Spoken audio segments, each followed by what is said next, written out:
Let's talk about lockdowns. There's a lot of political unrest into how we're managing the coronavirus, how this actually affects our investing, our day jobs, our lives in general. But in today's video, we're going to break down lockdowns and their impact on property. Now, the lockdowns have been experienced across all of our major capital cities, Brisbane, Melbourne, Sydney. My experience and my personal strategy is to buy and hold property for the long term.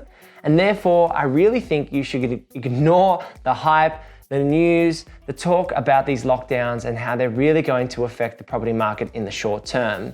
As long as you're comfortable with the deal that you're buying into, and you're willing to hold that property for a minimum of 6 years, because if you hold property less than 6 years, you're likely to make a loss on it. Whereas if you hold it for longer than that period of time, so 6 years or more, then you have a high probability of making a profit on your investment. Now, how do you navigate the lockdown environment and going out there and researching and buying and investing in property? Doing it yourself can be quite hard if you're not able to go out there and see inspections or be confident in the offers that you're making, or whether settlement will occur, or whether you can travel or not to the locations that you're wanting to look at. So you might want to outsource this to a buyer's agent like myself, like we do at Purpose Property.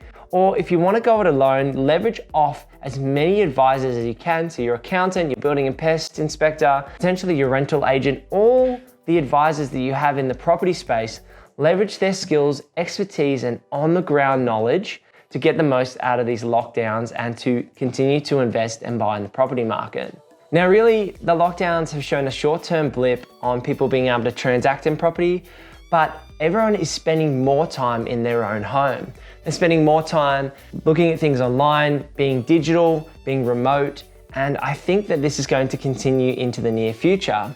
So I don't see that saying safe as houses is going to change anytime soon, because people are going to continue to work from home and want to spend money on their homes, and therefore investing in property I still see as a strong play. Now, that means you need to find homes that have a bit of a unique difference and potentially more rooms rather than less. I've received a couple of questions on the YouTube channel here about buying 1 bedroom or buying 2 bedroom.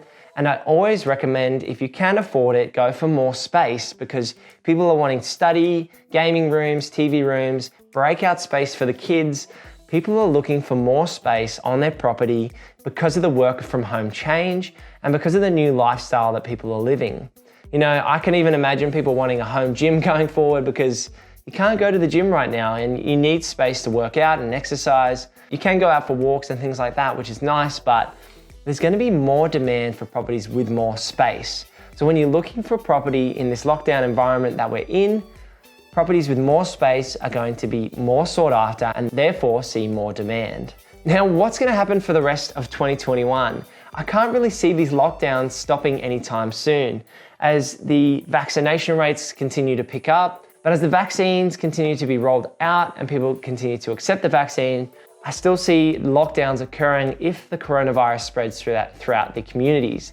That means you need to be prepared in your research on your property investing and understand that these short-term changes aren't really going to hurt your long-term investing strategy. You need to manage your cash flows in the short term to make sure that you can make gains on your property investment in the long term.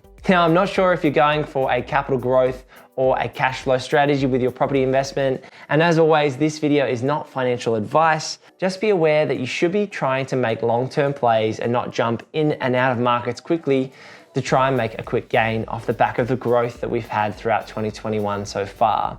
Of course, people are getting excited about buying up here in Brisbane, and myself as a business owner running a buyer's agency is helping people do that. But don't get over exuberant, don't get overexcited about the potential growth off the back of lockdowns and think that it's the same case that we had in 2020, whereas people were stuck at home and now people are stuck at home, but they understand that this is the new norm.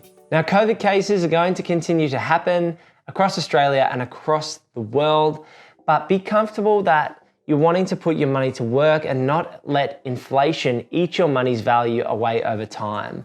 If you're considering property as an investment strategy and an investment opportunity, don't let these lockdowns scare you.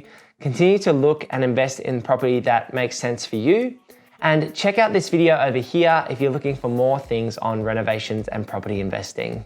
See you in the next one. Peace.